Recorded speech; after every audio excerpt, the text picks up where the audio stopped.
Hello my nerdlings, you're my Sonny's Nerd here. It's been a long time since I've done a manga review. If you haven't seen the previous one, I did a review on the Devil May Cry 3 2-volume manga. If you're interested in that, link is in the description. So for this video, as you can obviously see, I am reviewing the manga adaptation of Princess Tutu. Firstly, I want to say that I read this with the mindset that this is not going to be exactly like the anime it's based off of. So for people who aren't aware, there are some situations where there's manga that comes after the anime. For example, Blood Plus, the manga series I have over here, is created after the anime. So, when you're going into a manga adaptation of an anime that you really love, you should never assume it's going to be anything or pretty much close to a long-running anime.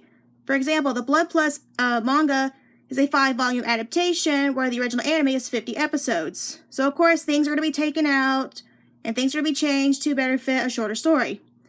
Same thing when it comes to Princess Tutu. So, if you've seen my first Nerdy Monthly Favorites, which I kind of forgot I did that series, so I gotta get back into doing it, I started watching the anime Princess Tutu, which I avoided for a while because the name I thought was kind of really stupid, and the cover, I was like, oh, it's just gonna be like a soap opera sort of shit, but it kind of is, but it's actually really good. So if you have not seen Princess Tutu, it recently just got released on Blu-ray. If you can get that Blu-ray, you gotta watch it. Also, if you have a Hulu account, you can watch it on Hulu. It's a really good anime. So I was surprised that I found out that there was a manga adaptation. And I was even more surprised when people were absolutely hating on this manga. And it has something to do with what I said earlier. So I checked the reviews on Mal and other places. People were pissed off because this manga was absolutely nothing like the anime, when common sense would tell you that a 38-episode anime could not fit in 2 volumes. I mean, they could have done that, but there would have been horrible pacing issues. So, after watching the anime and finding out that this manga adaptation exists, I was curious about it. And, of course, I did the thing that you should do when you're going off a property that is based off a long-running series. I went in with a mindset to read this manga as if it was its own thing, not an adaptation of an anime that came before it. So, yeah, including the understandings that there were going to be changes made to fit the story, like major or minor plot points were removed or changed, characters were going to be altered, and so on and so forth. Now, let's talk about some of the changes in the story. Well, for starters, Duck, or I can't pronounce her Japanese name, I'm just going to call her Duck. So, in here, Duck is not a duck. She's a normal girl that goes to a ballerina academy, or she goes to an academy that has a ballerina class, and she was not given a magical pendant by Drosselmeyer. She was given the pendant by Miss Adel, this is Miss Adel. And as you can see, the pendant is this little egg with wings. And of course, that gives her the power to turn into Princess Tutu.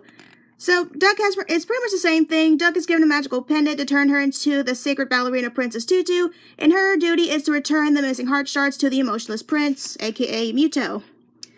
And, if I can get to that page, she is in a competition, or a little rivalry to get all the pieces, by Princess Crazy. And I have to admit, her manga counterpart is pretty cool. And I'm happy to see she, should I? Yeah, I'm probably gonna do a little spoiler in here. Yeah, I'm happy she looks so good. And, one thing about, Princess Crazy, Rue, the ballerina student, as you know in the, anime, she is the daughter of the Raven, and, that's why she dons the black feathers. But in the manga, she's not. She's just another ballerina student that was given her own magical pendant to turn her into Princess Crazy. So, one thing that I find kind of annoying about reading this is that they didn't edit out all the Japanese text when I was reading through it. I found that pretty distracting.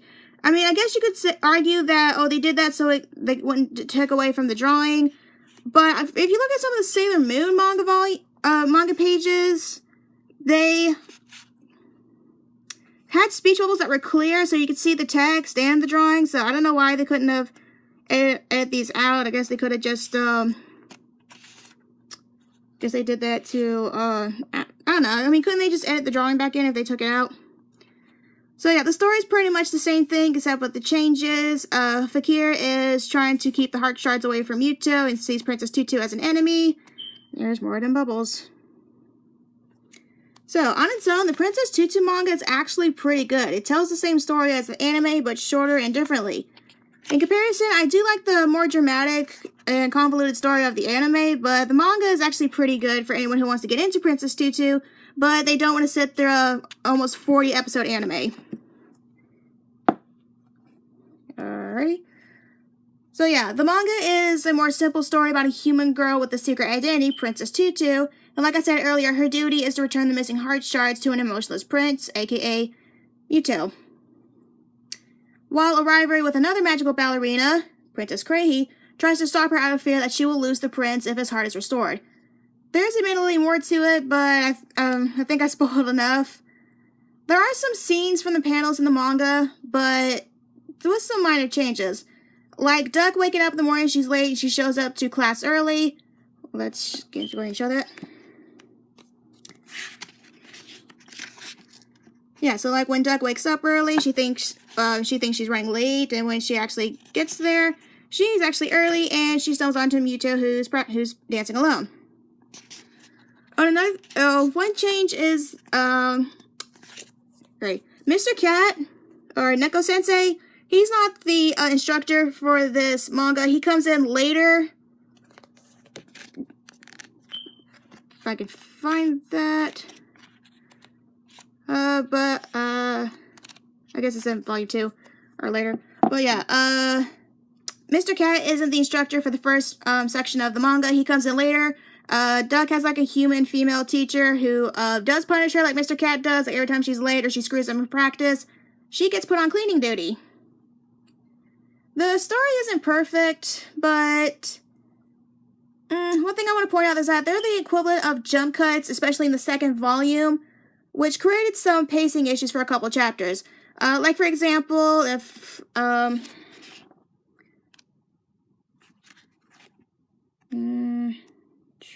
to see if I should... Okay, so, Princess Tutu and Fakir are talking after their encounter with Princess Krahi, and then the next scene is Krahi and Muto snuggle up together and talk about how she wants to be with the prince, how she's going to protect him in darkness, how she loves him. The prince rejected her, and then the next scene is Princess Tutu and Fakir appearing in, where Krahi's at, and, it's kind of hard to explain, but I'm pretty sure the way I'm describing it sounds a little more fluid, but if you actually read volume 2, you'll know what I mean. But other than that, I do like the changes to the characters as it offers a different take on the anime story. On its own, it's a good story, and I recommend it to people who want to dip their toe into Princess Tutu and don't have time to watch a nearly 40, or more specifically, a 38 episode anime. It's a simple story to read on your downtime, and, you should definitely give this manga a chance if you can find it. This manga is out of print, but I managed to find it, and I have to say this is really good, so, yeah, that was my review of Princess Tutu. If you like this video, be sure to give a thumbs up so I know to do more. Subscribe to the channel for more geek culture content, and I'll see you guys in the next video, which I'm going to try to do more of these manga reviews, so if you guys want more manga reviews, give this video a like, and be sure to subscribe so you don't miss out on the future ones. Bye!